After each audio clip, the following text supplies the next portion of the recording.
1968 সালে বঙ্গবন্ধু শেখ মুজিবুর রহমান সহ ৩৫ জন ব্যক্তির বিরুদ্ধে পাকিস্তান রাষ্ট্রদ্রোহিতার মামলা করেছিল। এই মামলা আগরতলা ষড়যন্ত্র মামলা নামে পরিচিত। এই মামলার অব্যক্ত ঘটনার সঙ্গে মুক্তিযুদ্ধকালীন বঙ্গবন্ধু তার নিরাপত্তার জন্য নিরাপদ বন্ধু হিসেবে ভারতের বদলে পাকিস্তানকে বেছে নেওয়ার একটা গভীর যোগসূত্র ছিল।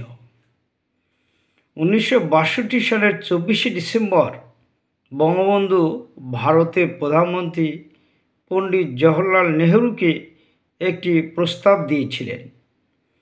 বঙ্গবন্ধু এই প্রস্তাবে মিস্টার নেহরুকে বলেছিলেন, আমি ভারতের কাছে সমমর্যাদার বন্ধুত্বের দাবি নিয়ে স্বাধীনতার প্রশ্নে সমর্থন চাইছি।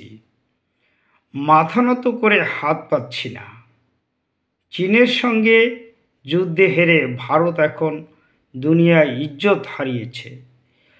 আমাকে স্বাধীনতা সংগ্রামে সহযোগিতা ও সমর্থন দিলে ভারতের হারানো ইজ্জত যেমনি ফিরে আসবে, মর্যাদা যেমনি বাড়বে, তেমনি আমার বাঙালি স্বাধীন আবাস ভূমি পাবে।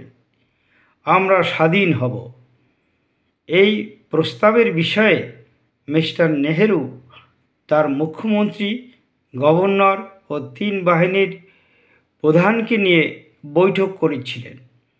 এই বৈঠকে বাংলাদেশের স্বাধীনতায় ভারতের সহযোগিতার বিষয়ে সিদ্ধান্ত হয়েছিল। বৈঠকের মূল সিদ্ধান্ত ছিল দুটি। একটি হলো বাংলাদেশের স্বাধীনতাকে সমর্থন দেওয়া এবং অপরটি ছিল মুক্তিযুদ্ধে ভারতীয় সেনাবাহিনীর অংশগ্রহণ করা। বাংলাদেশের স্বাধীনতা যুদ্ধে ভারতীয় সেনাবাহিনী কোন শর্তে অংশগ্রহণ করেছিল? এ যুদ্ধে ভারতের মূল স্বার্থ কী ছিল? ভারতীয় সেনাবাহিনী কি কোনো শর্ত ছাড়াই যুদ্ধে অংশগ্রহণ করেছিল? এসব প্রশ্ন এজন্য যে এ বিষয়ে দুই দেশের শাসক গোষ্ঠী দুই দেশের জনগণকে অন্ধকারে ফেলে রেখেছে।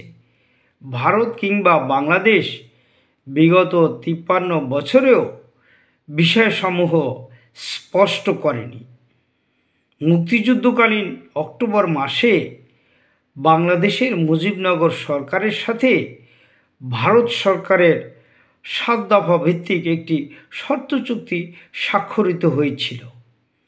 এই চুক্তিতে ভারতের পক্ষে স্বাক্ষর করেছিলেন একজন কর্মকর্তা এবং বাংলাদেশের পক্ষে স্বাক্ষর করেছিলেন ভারপ্রাপ্ত রাষ্ট্রপতি সৈয়দ নজরুল ইসলাম।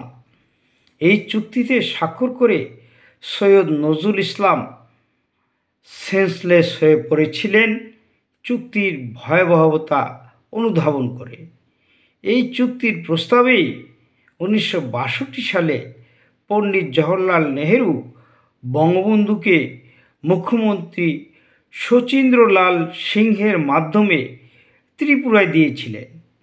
মিস্টার নেহরুর ওই শর্ত চুক্তির প্রস্তাব বঙ্গবন্ধু প্রত্যাখ্যান করেছিলেন।